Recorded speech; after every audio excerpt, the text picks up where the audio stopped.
ভারত ও পাকিস্তানের সম্পর্ক চিরকালই উত্তপ্ত।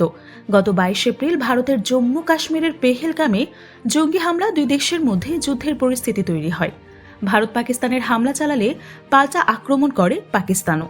পরমাণু শক্তিধর দুই দেশের মধ্যে যুদ্ধের ঝুঁকি বাড়তে থাকায় যুক্তরাষ্ট্রের মধ্যস্থতায় 10 মে যুদ্ধবিরতির ঘোষণা করে দুই দেশ।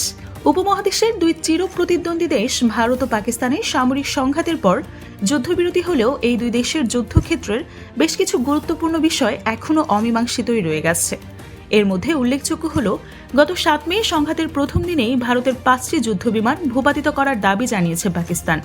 অবশ্য পাকিস্তানের এই দাবি সরাসরি স্বীকার বা অস্বীকার কোনোটাই করেনি ভারত। তবে সংঘাতের সময় চীনের রাষ্ট্রীয় বার্তা সংস্থা গ্লোবাল টাইমস যখন ভারতের 5টি বিমান ভূপাতিতের খবর প্রকাশ করে, তখন বিষয়টিকে অপপ্রচার বলে জানায় চীনের ভারতীয় দূতাবাস। অবশ্য এই বিষয়ে ভারতের এয়ার অপারেশনসের মহাপরিচালক একে ভারতীয় জিজ্ঞেস করা হলে বিষয়টি এড়িয়ে যান তিনি। সে সময় একে ভারতী বলেন, ভারত একটি যুদ্ধ পরিস্থিতিতে আছে। এই পরিস্থিতিতে ক্ষতি হওয়াটা একেবারেই স্বাভাবিক ঘটনা। সেই মুহূর্তে বিস্তারিত কিছু বলা শত্রুকে বাড়তি সুবিধা দিতে পারে বলেও মন্তব্য করেন তিনি। এদিকে ভারতের হামলার পরপরই প্রতিশোধ হিসেবে ভারতের 5টি জেট বিমান, একটি ড্রোন এবং অনেক কোয়াডকপ্টার ভূপাতিত করার দাবি জানান পাকিস্তানের তথ্যমন্ত্রী আতাউল্লাহ।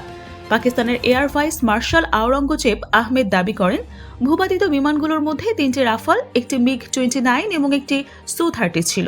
তিনি জানান, প্রায় 1 ঘন্টার বেশি সময় ধরে চলা এই সংঘর্ষে ভারতের 60টি এবং পাকিস্তানের 42টি অত্যাধুনিক বিমান অংশ নেয়। এমনকি সে সময় পাকিস্তানের সামরিক মুখপাত্র আহমেদ শরীফ চৌধুরী বলেন, বিমানগুলো ভারতীয় ভূখণ্ডের ভেতরেই ভূপাতিত হয়েছে। হামলার সময় কোনো পক্ষের বিমানই অন্য পক্ষের আকাশসীমা লঙ্ঘন করেনি। এই দাবির সঙ্গে একমত পোষণ করেছেন ব্রিটিশ প্রতিরক্ষা বিশ্লেষক মাইকেল ক্লার্ক। তার মতে, ভারত ও পাকিস্তানের হাতে যে পরিমাণ দূরপাল্লার অস্ত্র রয়েছে, তাতে করে তাদের কাউকে আকাশসীমা লঙ্ঘন করে হামলা করার প্রয়োজন ছিল না।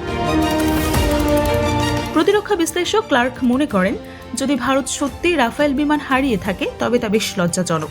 তিনি বলেন, যদি বিমানটি ভারতীয় ভূখণ্ডের ভেতরে বিধ্বস্ত হয়ে থাকে তবে ভারত বিষয়টি যতদূর সম্ভব গুজব হিসেবে রাখতে চাইবে।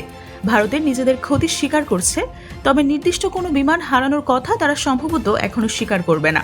সব মিলিয়ে ভারত ও পাকিস্তানের মধ্যে এই সামরিক সংঘাতের প্রেক্ষাপটে যুদ্ধবিমান ভূপাতিত করার পাকিস্তানের দাবি একটি গুরুত্বপূর্ণ অমীমাংসিত বিষয় হিসেবে রয়ে গেছে, যার সত্যতা সম্ভবত অদূর ভবিষ্যতেও স্পষ্ট হবে না।